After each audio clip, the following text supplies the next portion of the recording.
Hi guys, so I'm gonna give you a small revision on the ethnic parties of Sri Lanka. So when it comes to the ethnic parties of Sri Lanka, that's one of the basic features of the Sri Lankan political party system, that we have political parties that are based on the ethnicity. Basically, there are two reasons behind this. One is the fact that Sri Lanka is a plural society with some diversity. We have many ethnic groups. Secondly, the fact that we have proportional electoral method encourages ethnic parties to contest. So those two are the main reasons. So when we look at the ethnic based parties in Sri Lanka, we can categorize them into four. First you have Tamil parties, then you have Muslim parties, then Indian Tamil parties, and Sinhala Buddhist based parties. So first we'll start with Tamil based parties. So the very first Tamil based party in Sri Lanka was the Tamil Congress, created by the Ramanathan brothers. Ideally this was a split from the Ceylon National Congress. I think I have taught you guys that during the Manning reforms time there was a dispute between the Sinhalese leaders and Tamil leaders, despite them being together in the Ceylon National Congress. They had a conflict over a seat that was dedicated for Colombo, and after that Ramanathan brothers split from the Ceylon National Congress and formed the Tamil Congress. And there was Mr. P. Chelvanayagam, who broke away from the Tamil Congress to form the Ilankai Tamil Arusukatchi. Ilankai Tamil Arusukatchi, known as ITAK, and this party was started in early 1940s. Now basically it was because the Tamil Congress sort of represented the elite class of the Tamils, and Mr. Chelvanayagam wanted to create a political party for Tamils in Sri Lanka, basically for every Tamil speaking person in Sri Lanka. That was his idea. He wanted to create an umbrella party to cover all the communities in Sri Lanka that speak Tamil. So that was his idea behind starting the Ilankai Tamil Arusukatchi. So these two were the main parties, and the Tamil Congress did not have that much of a future, given the fact that it was only consisted of elite class Tamils, and the Ilankai Tamil Arusukatchi was much more stronger. Whereas they even contested in the very first election in 1947 under the Salisbury Constitution. Now that Ilankai Tamil Arusukatchi was appearing for federalism, they basically wanted to win federalism for Sri Lanka. Because of that, commonly among Sinhalese people and among the people in the south area, this party was known as the Federal Party. So when you'll go through old newspaper articles and all from 1940s, the election results show a party called the Federal Party, and that's the Ilankai Tamil Arusukatchi. Then Mr. Chelvanayagam was represented in the parliament from Ilankai Tamil Arusukatchi, also known as the Federal Party. And this party was there for a really long time in the parliament, and for about few decades, for about 2-3 decades. They attempted to gain federalism to Sri Lanka, or at least some power devolution solution. And we saw that when we were studying the 13th Amendment to the Constitution, that we saw that the Tamil leaders have been attempting to get a power devolution solution to Sri Lanka, mainly Mr. Chelvanayagam, that he signed two treaties, two pacts with the Sri Lankan governments, one with Dudley Seranayake, one with S.W. Adi Bandaranayake. One was known as the Dudley Chelvanayagam Pact, other one was known as Bandaranayake Chelvanayagam Pact. However, because of the backlash the Sri Lankan Prime Ministers faced from the Sinhalese community, that both Prime Ministers had to tear up the pact from their side. So gaining power devolution to Sri Lanka was not successful actually. So because of this, by 1970s the Tamil population was getting into the idea that it's not possible for them to gain the political rights through the democratic measures, as Mr. Chelvanayagam had been trying for about 30 years. It was not working. The Tamil parties think of they considered getting into an armed conflict, starting up armed organizations and to fight go to war and break their country, which was known to them as Elam. So by mid 1970s, there were plenty of Tamil youth organizations that were coming up with the idea of breaking their country Elam from Sri Lanka. And most notably, the one we know the most is LTT, Liberation Tamil Tigers, Liberation Tigers of Tamil Elam, right, which was led by Velupille Prabhakaran. Basically, that's pretty much the only organization that nowadays people are familiar with. But in the beginning, there were many organizations that were created like that. There was an organization called PLOTE, PLOTE, People's Liberation Organization of Tamil Elam, which was created by Uma Maheshwaran.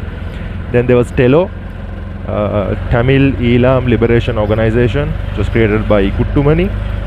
Then there was EPRLF, Elam People's Revolutionary Liberation Front. I think that was created by Varadaraja Perumal or Padmanabha, one of the two. And there was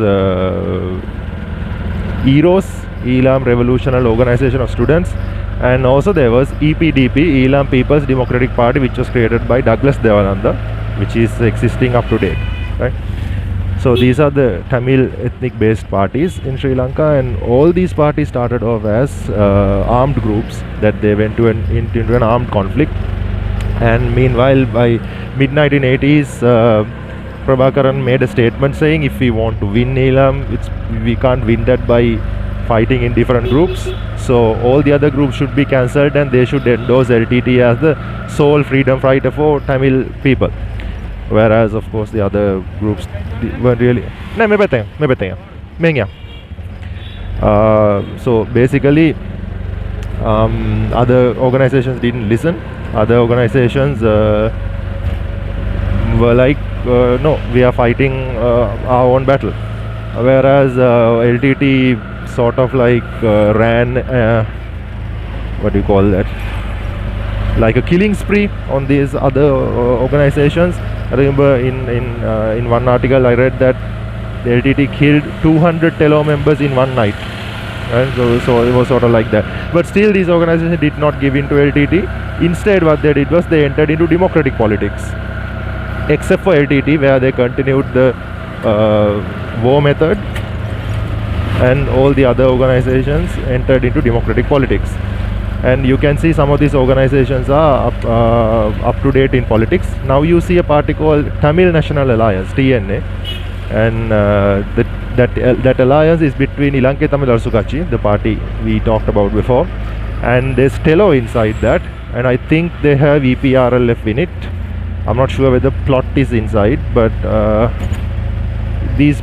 couple of these parties are together in Tamil National Alliance, and they contest separately. Meanwhile, EPDP, Douglas Devananda's party, has been in active politics since 1990s. They always win 1 or 2 seats in the parliament.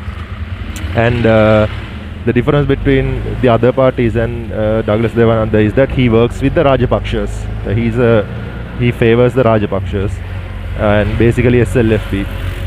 So whenever they come to power, you get one of their governments, he gets a cabinet position. Even in this government, you see he's a cabinet minister. Right. So that's about the Tamil parties in Sri Lanka. Then when it comes to the Muslim parties in Sri Lanka, Muslim parties were not interested in forming their own political party until like 1980s. And when you actually think why, it turned out to be that the Muslim people do not have any area that is a majority of them, except for about maybe like in somewhere in Ampara, in like Samanture or somewhere. Everywhere you have a small percentage, like a minority of Muslims, but they don't have a majority in any area. So they weren't interested in forming their own party, because the electoral method we had before 1980s was the simple majority method. So under the simple majority method, you have to win an electorate, and the Muslims were not capable of winning an electorate anywhere in the country except for a few areas in Ampara. So once this proportional method was introduced, that they knew that it's possible for them to get a reasonable percentage of votes and secure a few seats in the parliament. So by 1980s, they decided to form their own political parties and enter into politics, whereas Mr. A.H.M. Ashraf started the Sri Lanka Muslim Congress, if I'm not mistaken, in 1987 or 1986, somewhere in that time. Then the Muslim Congress was led by this fellow, Mr. H.M. Ashraf, and he had about few members of his party in the parliament. And he was a decisive factor in deciding the parliament majority, whereas in 1994, after the general election, SLFP and UNP both had reasonable number of seats, whereas it came down to the 7 seats that H.M. Ashraf had in hand, and he decided to support Chandrika Bandaranaike, as he had given his word to Chandrika Bandaranaike that he would support her, which determined the fact that Chandrika Bandaranaike had the power in the parliament. And similarly, following Mr. Ashraf's death in year 2000 after a helicopter crash, the party was taken over by Mr. Rauf Hakim, who is up to date the leader of the Muslim Congress, and even he has been a reasonable decisive factor in deciding the parliament majority. Also, it's notable that in 2005, part of the Muslim Congress was splitted and created a party called All Ceylon Muslim Congress or All Ceylon Makkal Congress. Ideally, it's ACMC. Party's name is ACMC, and it is led by Mr. Rishad Badiuddin. And so basically, that controversial political figure and the controversial political party was splitted from Sri Lanka Muslim Congress in 2005. So that's about the Muslim parties. So when it comes to the Indian Tamil parties of Sri Lanka, the Indian Tamil community of Sri Lanka are coming from tea estate workers who came here from India, brought by the British colonial rulers to work in these estates, tea estates, and they formed the Ceylon Workers Congress. I think it was way back in like 1930s something, Ceylon Workers Congress, which was an organization for the Indian Tamil tea estate workers in Sri Lanka, and they have been in the parliament for a really long time. If I'm not mistaken, I think the first time they got the representation was in 1960. Mr. Saumyamurthy Tondaman, who's Jeevan Tondaman's great grandfather. There was Saumyamurthy Tondaman who recently died. His grandfather, Saumyamurthy Tondaman, who recently died, was Arumugam Tondaman, right? So Saumyamurthy Tondaman was the one who came to the parliament in 1960, and since then they have been represented in the parliament because they have a huge number of voters. There are about like 400,000, 500,000 voters in the Nuwara district alone. So the Tondaman Ceylon Workers Congress have been the dominating Indian Tamil political party in Sri Lanka until like 1990s. I think somewhere like 1999, a part of this party broke away under the leadership of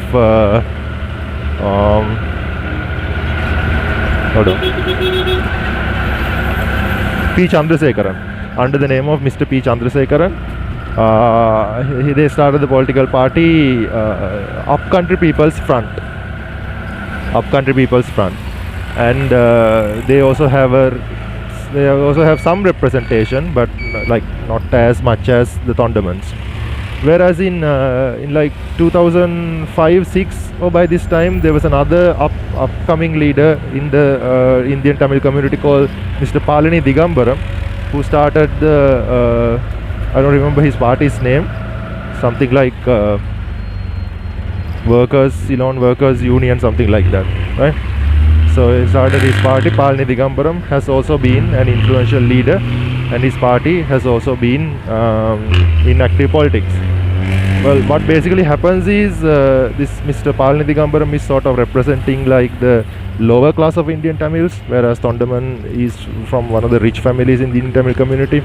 So what normally you see is, now don't include this in your answers, this is for you to know, what you normally see is if Tondaman supports the Rajapakshas, Digambaram goes to the UNP side. If Tondaman supports the UNP people, Digambaram goes to the Rajapaksa side. It is something like that, right? Okay, so those are the Indian Tamil parties in Sri Lanka. Other than that, you have Sinhala Buddhist parties in Sri Lanka. Now, unlike the previous three we talked about, this one is a little complex than that, because defining what a Sinhala Buddhist political party is a little debatable than the other ones. Now, in 1951, when SWRD Bandaranayake walked out of UNP to form the Sri Lanka Freedom Party, they started off as a Sinhala Buddhist based political party. That's how they started off. However, Bandaranayake realized that, since his plan was not just to represent the Sinhala Buddhist people, that he was expecting to become the prime minister and form a government, he realized that that approach is not good enough to gain enough votes. So, although they started off as a Sinhala Buddhist party, after a few years they went with a more of a multi-ethnic approach, that they endorsed the support of the other communities as well, right? So after that, there were a couple of Sinhala-based parties that were created. There was this one party called Sinhala Mahasammata Bhumiputra Pakshaya. I don't know, that roughly translate as the Great Earth Sons of Sri Lanka, something like that, right? Sinhala Mahasammata Bhumiputra Pakshaya. Their logo is the aeroplane,